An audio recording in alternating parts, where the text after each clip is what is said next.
Uttar Pradesh express में आपका स्वागत है। मैं हूं आपके साथ रक्षंदा खान। आप देख रहे हैं एक्सप्रेस न्यूज भारत। खबरों की शुरुआत करते हैं उत्तर प्रदेश में होने जा रहे 2022 में विधानसभा चुनाव को लेके, जिसकी तैयारी आम आदमी पार्टी ने अभी से शुरू कर दी है। देखिए रिपोर्ट। प्रदेश में विधानसभा चुनाव 2022 में आम आदमी पार्टी हर दमखम करने की कोशिश कर रही है। राज्यसभा सांसद संजय सिंह ने मुख्यमंत्री बनने का सपना तो देखा ही है, वहीं दिल्ली के एक विधायक पिछले 4-5 दिनों से मुरादाबाद में डेरा जमाए हुए हैं। बता दें कि आम आदमी पार्टी आगामी विधानसभा चुनाव को लेकर अपने कुछ नेता इन दिनों उत्तर प्रदेश पर उतारे हुए हैं। इसी क्रम में राज्यसभा सांसद संजय सिंह को प्रभारी बनाया गया है। इसी के अंतर्गत पिछले कई दिनों से सीलमपुर से आप विधायक अब्दुल रहमान मुरादाबाद में डेरा डाले हुए हैं। एक पब्लिक मीटिंग के दौरान रामपुर स्थित एक होटल में कार्यकर्ताओं को संबोधित किया गया, जिसमें देखा गया कि कोरोना के चलते हुए सभी गाइडलाइंस ताक पर धरी हुई है, लेकिन आप पार्टी विधायक कोरोना के पूछे गए सवाल को भी जवाब देने में असमर्थ दिखाई दिए। उन्होंने कहा कि कोरोना नाम की कोई चीज़ है ही नहीं। वहीं संजय सिंह को बतौर उत्तर प्रदेश का भावी मुख्य मंत्री के तौर पर देखते हुए कहने लगे कि इससे प्रदेश की स्थिति सुधरने का नाम ले सकती है। किसी ने कहा कि जुल्म के साए में पर तोलेगा कौन, जुल्म के साए में पर तोलेगा कौन, सोचना ये है कि लब बोलेगा कौन, सोचना ये है कि लब बोलेगा कौन, और सच बयां करना जरूरी है बहुत, सच बयां करना जरूरी है बहुत, और मैं भी चुप बैठा तो फिर बोलेगा कौन।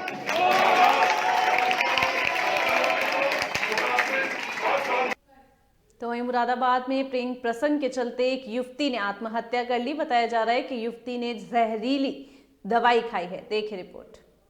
प्रेम प्रसंग के चलते युवती ने आत्महत्या कर ली। बता दें कि युवती ने जहरीले तेजाब का सेवन कर आत्महत्या की है। जानकारी के अनुसार गांव के ही एक युवक से युवती का प्रेम प्रसंग चल रहा था, तो वहीं युवक भारतीय सेना में कार्यरत था। इसी के चलते हुए युवक असम से अपने घर 2 जनवरी को आया हुआ था। युवती की आत्महत्या की खबर के बाद से युवक फरार है, तो वहीं पुलिस ने शव को कब्जे में लेकर पोस्टमार्टम के लिए भेज दिया है। हमारे गांव का चिन लड़का था, वो फौज में था। मेरी बहन से 4 साल से उसका चक्कर चल लिया। मेरी बहन बात कर रही 4 साल से वो शादी करने कह गया, ऐसे मैं इससे शादी करूंगा, इसे लेके जाऊंगा घर से। फिर हमने रिश्ता कर दिया अपनी बहन का कहीं और, तो उसने वहाँ से शादी तुड़वा दी। तो फोटो भेजे, वीडियो भेजी, रोज फोन करता था वो वहाँ पे, तो वहाँ से रिश्ता तोड़ दिया। अभी यहाँ पे आया 2 तारीख में, इसने यहाँ पे भी अब मना कर दी इसने। तो मेरी बहन कह रही जब तू नहीं ले गया मैं जान दे दूंगी। जब इन्होंने पूरी इज्जत उसकी बेकार कर दी तो अब क्या होएगा। उसने रात के ही मैं तेरा आगे हाथ जोड़ता हूँ, मैं तो उससे शादी नहीं करूँगा। तो उसने मेरी बहन ने ये कही जब तूने मेरी पूरी ज़िंदगी ख़राब कर दी, मुझे कौन लेके जाएगा, मैं तो तुझसे ही शादी करूँगी। तो उसका भैया कह रहा तू मेरे घर आ गई तो मैं गोली निकाल दूँगा तुझ में। और इसी बात के लिए मेरी बहन ने इसलिए ये कदम उठाया। तो आपने जो प्रार्थना पत्र दिया है उसमें पुलिस ने क्या कार्रवाई करी है? अभी हमें पता नहीं क्या करा उसने।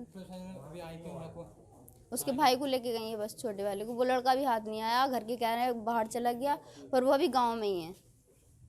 क्या चाहते हैं अभी आप? हम चाहते हैं उसे सजा हो, जैसा हमारी बहन गई है ऐसी उसे होनी चाहिए। हम भी यही चाहेंगे जैसा हमारी बहन चली गई ऐसी उसे होना चाहिए। मेरी बहन ये कह रही मरते मरते, मेरी बहन पहली कह रही जैसे मैं। तो वहीं मुरादाबाद विकास प्राधिकरण में 110 संविदा कर्मचारियों को निकाले जाने पर प्रदर्शन अभी भी जारी है। देखिए रिपोर्ट। कि कुछ दिन पूर्व मुरादाबाद विकास प्राधिकरण की वीसी द्वारा 110 संविदा सफाई कर्मचारियों को नौकरी से हटा दिया गया था। कर्मचारियों को हटाए जाने से नाराज कर्मचारियों ने आंदोलन की चेतावनी देते हुए विकास प्राधिकरण कर्मचारी संघ के तत्वाधान में कर्मचारियों के कांड रोड स्थित MDA कार्यालय पर एकत्र होकर धरना प्रदर्शन शुरू किया। वहीं मांगे पूरी न होने पर आज सिविल लाइन के जिला कलेक्ट्रेट परिसर विकास प्राधिकरण की वीसी द्वारा हटाए गए 110 दैनिक संविदा कर्मचारियों को वापस नौकरी पर रखने की मांग को लेकर कर्मचारी संयुक्त संघ के नेतृत्व में कर्मचारियों ने प्रदर्शन करते हुए DM को ज्ञापन सौंपा है। मैं संदीप बड़ोला, अध्यक्ष राज कर्मचारी संघ। सर, किस संबंध में ज्ञापन दिया जा रहा है? आज मुरादाबाद विकास प्राधिकरण के 110 कर्मचारियों को जो पिछले अनेकों वर्षों से प्राधिकरण में अपनी सेवाएं दे रहे हैं, 40-40, 50-50 वर्ष की जिनकी उम्र है, तो वहाँ के उपाध्यक्ष महोदय द्वारा उन 110 लोगों को नौकरी से निकालने का आदेश कर दिया है। तमाम शासनादेश हैं, सरकार की मंशा है इस प्रदेश के बेरोजगारों को रोजगार देने की, सरकार की मंशा है जो डेली वेजेस वर्ग 4 में काम कर रहे हैं उनको नियमितीकरण करने की, और उसके उलट उपाध्यक्ष द्वारा 110 कर्मचारी को जो बाहर करने का रास्ता उन्होंने अपनाया है, ये निश्चित रूप से सरकार की जो महत्वाकांक्षाएं, सरकार की योजनाएं, उस पर रोक लगाने का काम किया है। मुरादाबाद विकास प्राधिकरण के कर्मचारी पिछले 4 दिन से आंदोलनरत हैं।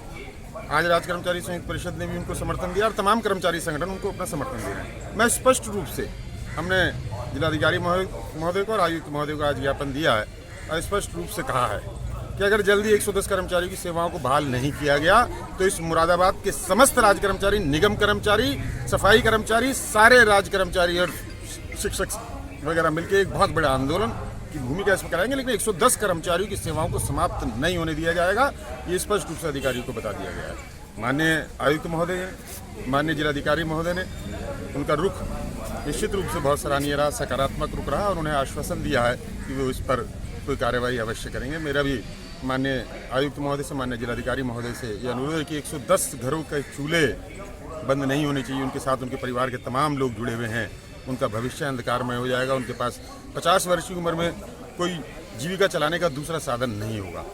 तो मैं माननीय आयुक्त महोदय से, जिलाधिकारी महोदय से मैंने अपील की है और उन्होंने सकारात्मक निर्णय करने का वादा भी किया है। सर, जैसे कि आपने बताया 4 दिन से प्रदर्शन चल रहा था, तो बताया जा रहा है कि वाराणसी के फूलपुर में 4 दिन पहले एक गाय को किसी वाहन ने टक्कर मार दी थी, जिसके बाद वो घायल अवस्था में 4 दिन तक यूं ही पड़ी रही। तो अब प्रशासन पर इसे लेकर सवाल उठ रहे हैं। देखिए रिपोर्ट। फूलपुर थाना क्षेत्र के बाबतपुर पुलिस चौकी के पास नेशनल हाईवे 56 पर पिछले 4 दिनों से अज्ञात वाहन की चपेट में बुरी तरह घायल एक गाय मिली है, लेकिन इस पर प्रशासन और शासन चुप्पी साधे हुए है, जबकि गाय की रक्षा के लिए गांव-गांव में गौशाला और सरकार द्वारा अनेक तरीके के कार्यक्रम चलाए जा रहे हैं। इसके बावजूद भी किसी का ध्यान इस तरफ जाता ही नहीं। यदि ऐसी ही हालत रही तो पशुओं का क्या हाल होगा, ये सवाल अब उठ रहे हैं। तो उत्तर प्रदेश के लखीमपुर खीरी में एक मजदूर खेत में काम करने के लिए गया था। बताया गया कि जब मजदूर वहां काम कर रहा था तभी उसी दौरान बाघ ने उस पर घात कर दिया और वो वहीं पर उसकी मौत हो गई। देखिए रिपोर्ट। जिला लखीमपुर खीरी के सिंघारी खीरी थाना क्षेत्र में एक गांव में खेतों में मजदूरी करने गए युवक पर बाघ ने हमला कर दिया, जिससे उसकी मौके पर ही मौत हो गई। मिली जानकारी के अनुसार थाना क्षेत्र के गांव दलराजपुर गौरी खेड़ी में एक युवक खेतों में काम करने के लिए मजदूरी करने गया था। वहीं घात लगाए बैठे बाघ ने मजदूर पर हमला बोल दिया, जिससे उसकी मौत हो गई। स्थानीय ग्रामीणों द्वारा काफी शोर मचाने पर बाघ जंगल की तरफ भाग खड़ा हुआ। मृतक मजदूर की पहचान प्रीतम 40 वर्षीय निवासी खमरिया के रूप में हुई है। तो वहीं मुरादाबाद के डिलारी में एक युवती के साथ, जो कि नाबालिग थी, पहले तो उसके साथ दुष्कर्म किया गया, उसके बाद उसे छत से नीचे फेंक दिया गया। देखिए रिपोर्ट। की घटना के बाद मुरादाबाद के थाना डिलारी इलाके में भी आई एक घटना से हड़कंप मच गया। जानकारी के अनुसार 4 जनवरी को बताया जा रहा है कि एक युवती ने पड़ोस के ही अरविंद नाम के युवक पर जबरदस्ती दुष्कर्म करने का आरोप लगाया है। इसके साथ ही युवती द्वारा ये भी बताया गया कि आरोपी ने उसे छत से नीचे फेंक दिया, जिससे हड़कंप मच गया। पीड़ित का आरोप है कि गाँव के ही रहने वाले अरविंद नाम के युवक देर रात उसके घर में घुस आया और तमंचे के बल पर उसे मकान के ऊपरी हिस्से में ले गया, जहां पर उसके मुंह पर कपड़ा ठूस कर उसके साथ अप्रिय घटना को अंजाम दिया गया और फिर उसे छत से नीचे फेंक दिया गया। शोर शराबा होने पर उसके घर वालों ने उसे आकर उठाया और जिसके बाद उसे इलाज के लिए डॉक्टर के पास ले गए। आरोपी अरविंद के खिलाफ पुलिस में शिकायत दी गई। पीड़ित ने आरोप लगाते हुए कहा कि थाना पुलिस ने उसके पिता से कोरे कागज पर साइन कराकर अपने अपने हिसाब से मुकदमा दर्ज कर लिया क्योंकि उसके पिता अनपढ़ हैं। तो वहीं इस घटना पर मुरादाबाद एसएसपी प्रभाकर चौधरी ने बताया कि आरोपी युवक पड़ोस का ही है और आज मजिस्ट्रेट के सामने 164 के बयान के अनुसार युवती के साथ दुष्कर्म होने की घटना का बयान दर्ज कर लिया गया है। थाना डिलारी क्षेत्र में 5 तारीख की रात्रि में एक पीआरबी पे सूचना दी गई थी जिसमें कॉलर ने बताया कि अरविंद नाम का लड़का उनकी बहन के साथ छेड़छाड़ कर रहा है और छत से उठाकर फेंक रहा है। इस आधार पर पुलिस वहां गई और तहरीर के आधार पर मुकदमा पंजीकृत किया गया। उसमें जो एक्यूज़ था उसको तत्काल गिरफ्तार भी किया गया। इसमें आज 164 का बयान लड़की का दर्ज हुआ जुडिशियल मजिस्ट्रेट के सामने, जिसमें बयान में लड़की ने अपने साथ रेप की भी बात स्वीकार की है। इस समय वर्तमान में अभियुक्त जेल में है और लड़की भी खतरे से बाहर है। आगे जो इसमें इन्वेस्टिगेशन है ये जारी है और जो अभी तक की विवेचना हुई है उसमें ये प्रकाश में आया कि लड़के और लड़की दोनों पड़ोसी हैं और रात्रि में इस तरह की घटना हुई थी। प्रथम दृष्टया जो साक्ष्य और सबूत मिले हैं उसके आधार पे इसमें गिरफ्तारी की गई है। आगे की जो विवेचना है वो साइंटिफिक आधार पे। तो वहीं फर्रुखाबाद के नवाबगंज क्षेत्र में बताया जा रहा है कि फाइलेरिया दवाई खाने से एक बच्चे की मौत हो गई जबकि कई बच्चे बीमार बताए जा रहे हैं। देखिए रिपोर्ट। फर्रुखाबाद के थाना नवाबगंज क्षेत्र के गांव में आंगनबाड़ी व आशा कार्यकर्त्री द्वारा फाइलेरिया की दवा बांटी गई जिसके बाद 16 वर्षीय छात्र की दर्दनाक मौत हो गई। हैरान कर देने वाली खबर ये भी सामने आई है कि इस दवा के खाने के बाद ग्रामीण की बकरी की भी मौत हुई है। इसके साथ ही 6 वर्षीय भाई व 4 वर्षीय बहन समेत 8 लोगों की हालत बिगड़ गई। फाइलेरिया की दवा खाने के बाद छात्र रूपा देवी की भी हालत बिगड़ने से परिजनों द्वारा उसे सीएचसी नवाबगंज लेकर जाया गया। तो वहीं छात्रा की सीएचसी नवाबगंज में जिला अस्पताल रेफर करने के लिए राम मनोहर लोहिया अस्पताल ले जाते समय उसकी मौके पर ही मौत हो गई। सूचना पर पुलिस ने छात्रों के शव का पंचनामा भरकर उसे पोस्टमार्टम के लिए भेज दिया है। आगे इसकी अब जानकारी आपको जल्द दी जाएगी। नाम है तुम्हारा? शिवानी। तुम्हारे पापा क्या नाम? श्याम सिंह। कल तुम्हें कुछ दवाई दी गई, किसने दवा दी थी? आशा ने दी थी। आशा क्या नाम है? उनका नाम जतन देवी। जतिन देवी। और आंगनबाड़ी भी थी साथ में? हाँ वो भी थी। उनका क्या नाम था? गायत्री देवी। गार्गी। तो जो तुम्हें टेबलेट खाने को दी तो तुमने कितनी टेबलेट खाई थी? मैंने 2 इकट्ठी, उन्होंने ये बोला 2 इकट्ठी खा लेना। 2 इकट्ठी खाए। इसके बाद क्या तुम्हें तकलीफ हुई? एकदम चक्कर से आए, फिर मुझे उल्टी हो गई। हम 2 उल्टी पे ऐसा लगा पूरा घूम रहा है। फिर नींबू पानी पी तो भी जी सा घबरा रहा था। अच्छा, तो इसके बाद आपने क्या प्राथमिक उपचार किया अपने घर पे? हाँ नींबू पानी पिया, ठंडी के मारे उल्टी आ रही थी, जी सा घबरा रहा था। अच्छा, ऐसा लग रहा था सब घूम रहा है। अच्छा चलो।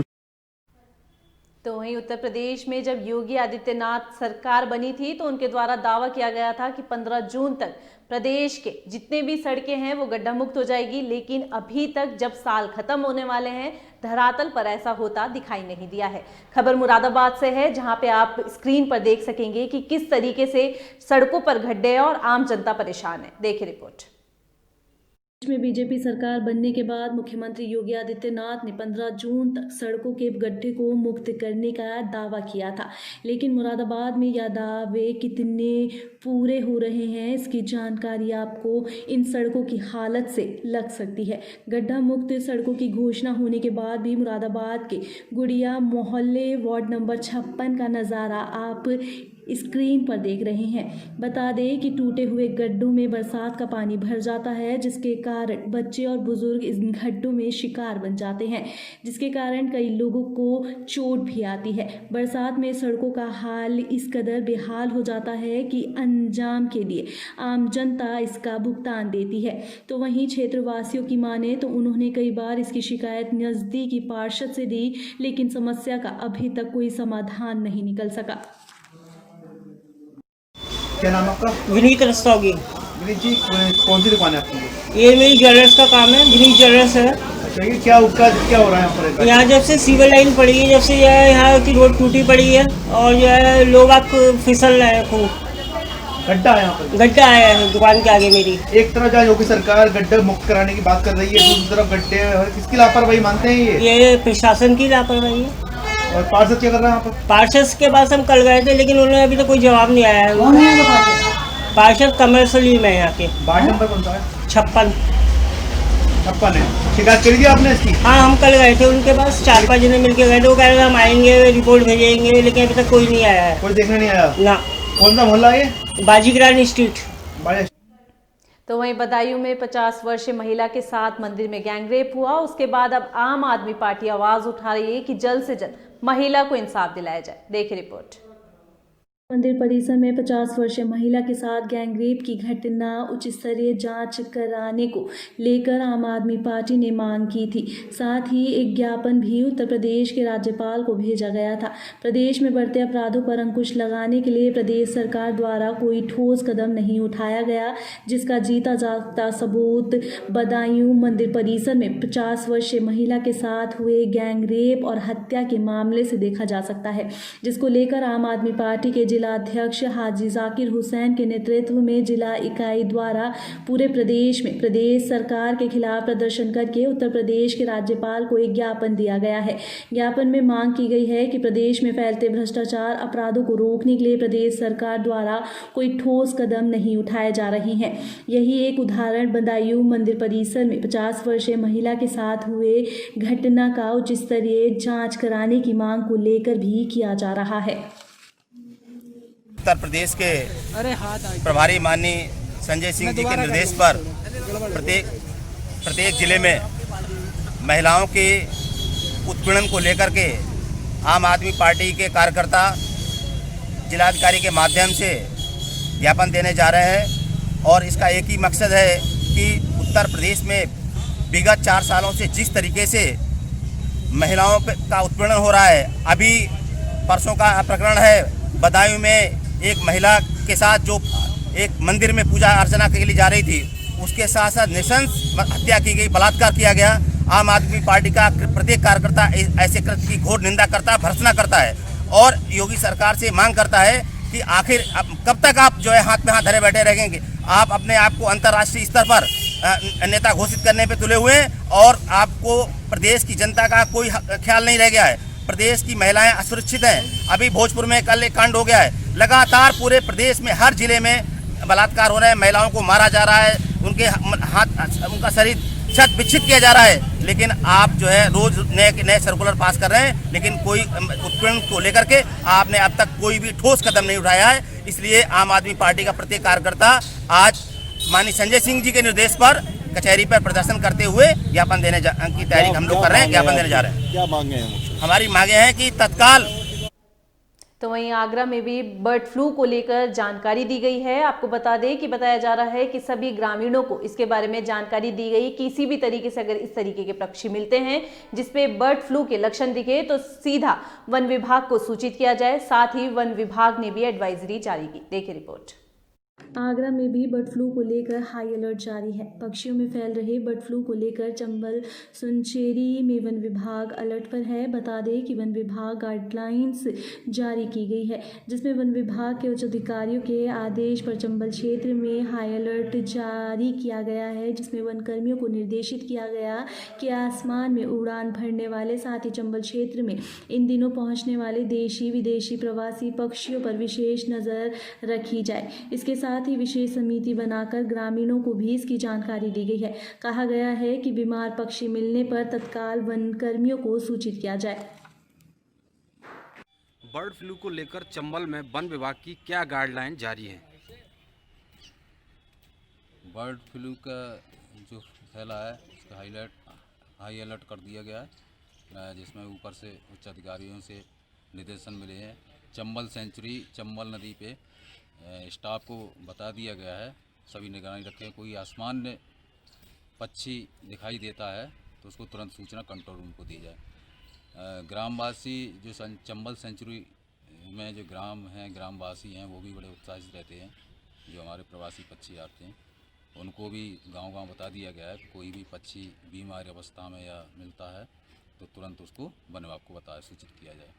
चंबल क्षेत्र में बाहर से आने वाले प्रवासी पक्षियों की देखरेख की क्या व्यवस्था है? जो प्रवासी पक्षी हर वर्ष इन्हीं समय में आते हैं, तो उनको पहले से इंतजाम कर लिए जाते हैं। हमारे पास मोटर बोट से उनके पेट्रोलिंग कर निगरानी रखी जाती है और पैदल मार्च करके भी स्टाफ। तो वहीं प्रयागराज में पंचायत चुनाव को देखते हुए एसपी द्वारा कमर कस ली गई है। देखिए रिपोर्ट। यमुना पास सौरभ दीक्षित ने मीडिया को बताया कि प्रयागराज में पुलिस द्वारा चेकिंग अभियान चलाया जा रहा था। तभी एक गाड़ी में 2 बदमाश सामने से आ रहे थे, जिन्हें चेकिंग करने के दौरान रोका गया। पुलिस को देखकर इन बदमाशों ने भागने की कोशिश की, लेकिन घेराबंदी कर इन्हें रोकने का प्रयास किया गया। तो वहीं इन बदमाशों ने ताबड़तोड़ फायरिंग की है, जबकि जवाबी फायरिंग में एक बदमाश को पुलिस द्वारा गिरफ्तार कर लिया गया। तो वहीं दूसरा बदमाश अंधेरे का फायदा उठाकर भागने में सफल रहा। पुलिस द्वारा गिरफ्तार किए गए बदमाश से अब पूछताछ की जा रही है। तो वहीं पुलिस का कहना यह भी है कि जल्द दूसरे बदमाश को गिरफ्तार कर लिया जाएगा। अभी के लिए फिलहाल इतना ही। मुझे दीजिए इजाजत। आप देखते रहिए एक्सप्रेस न्यूज भारत। धन्यवाद। क्या कह रही हो?